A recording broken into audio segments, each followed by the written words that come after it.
Assalamualaikum warahmatullahi wabarakatuh. Pada kesempatan kali ini, saya akan mempresentasikan mengenai topik pertama mata kuliah pengantar ilmu komputer, yaitu pengenalan teknologi informasi. Sebelumnya, saya ingin mengucapkan salam kenal. Saya Aisyah Mansur, mahasiswa program studi Pendidikan Teknik Informatika dan Komputer Universitas Negeri Makassar angkatan 2020 dengan nomor induk mahasiswa 200209501012. Berbicara mengenai pengenalan teknologi informasi, ada 6 hal yang menjadi pokok pembahasan di dalamnya. Yang pertama yaitu definisi sistem informasi, yang kedua yaitu teknologi informasi, yang ketiga yaitu definisi teknologi informasi dan komunikasi, yang keempat yaitu peranan teknologi informasi dan komunikasi, yang kelima yaitu perkembangan teknologi informasi dan komunikasi, dan yang terakhir yaitu kebijakan nasional bidang teknologi informasi dan komunikasi. Tanpa berlama-lama lagi, mari kita melangkah ke pembahasan yang pertama, yaitu definisi sistem informasi.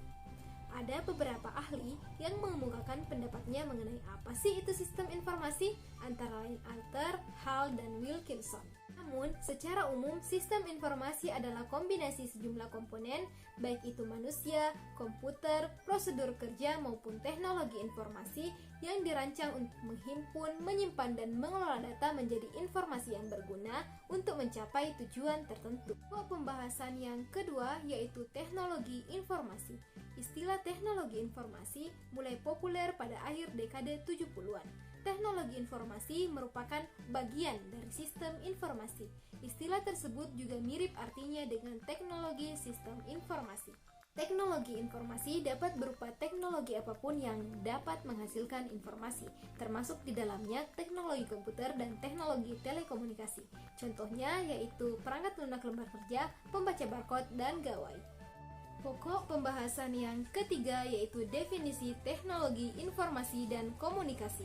Teknologi informasi dan komunikasi adalah semua teknologi yang berhubungan dengan pengumpulan, pengolahan, penyimpanan, dan penyampaian informasi.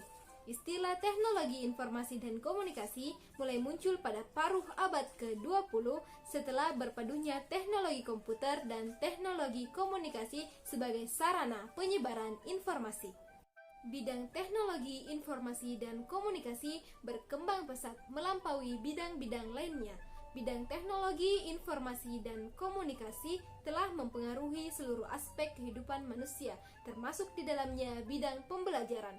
Seperti yang kita rasakan sekarang ini, bidang teknologi informasi dan komunikasi membawa manfaat yang besar dalam proses pembelajaran secara daring akibat pandemi COVID-19.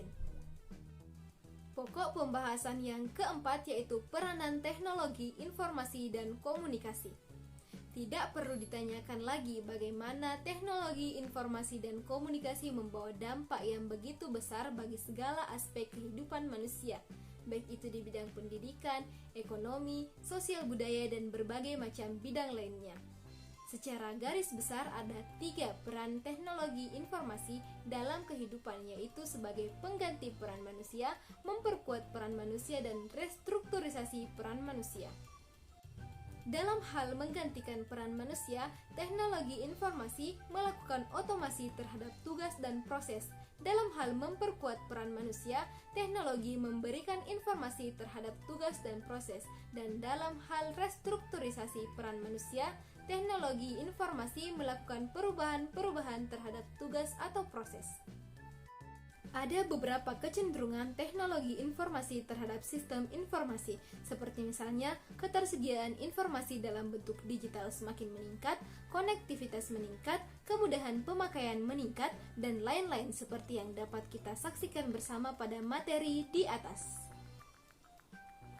Pokok pembahasan yang kelima yaitu perkembangan teknologi informasi dan komunikasi. Terdapat beberapa peristiwa yang berkaitan dengan perkembangan teknologi informasi dan komunikasi. yaitu yang pertama, penemuan telepon oleh Alexander Graham Bell pada tahun 1875.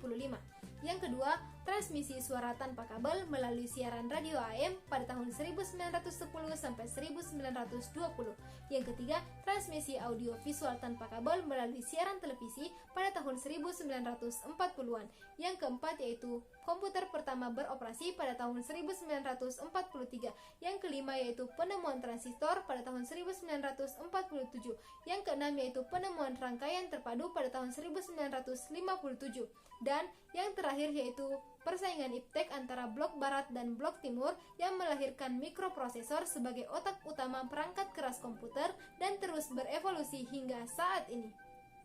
Adapun perkembangan teknologi informasi dan komunikasi secara lebih lanjut yaitu diimplementasikannya teknologi digital sebagai pengganti teknologi analog, konvergensi perangkat telekomunikasi dengan perangkat komputer menghasilkan telepon seluler, konvergensi telekomunikasi, komputasi dan multimedia menghasilkan mesin pengganti otak manusia, dan yang terakhir yaitu teknologi informasi dan komunikasi berkembang secara pesat hingga menghasilkan berbagai jargon yang berawalan I seperti e-banking, e-commerce, dan lain-lain.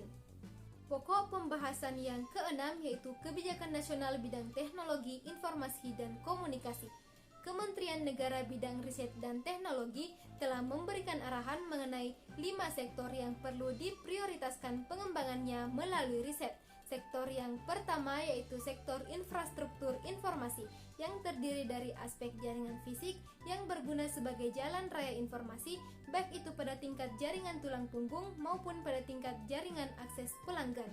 Aspek sebesar-besar kemanfaatan pengelolaan informasi untuk seluruh elemen masyarakat, serta aspek perangkat keras baik itu dari sisi terminal maupun jaringan. Pokok prioritas yang kedua yaitu perangkat lunak. Pengembangan dan pendayagunaan perangkat lunak diarahkan melalui realisasi aplikasi yang mampu menunjang transaksi ekonomi secara cepat dan aman, serta melibatkan seluruh elemen masyarakat. Sektor prioritas yang ketiga yaitu sektor kandungan informasi. Pengembangan kandungan informasi dimaksudkan untuk meningkatkan efisiensi, baik itu dalam proses pembangunan, pengorganisasian, pencairan maupun pendistribusian informasi. Sektor prioritas yang keempat yaitu sektor SDM dan kelembagaan.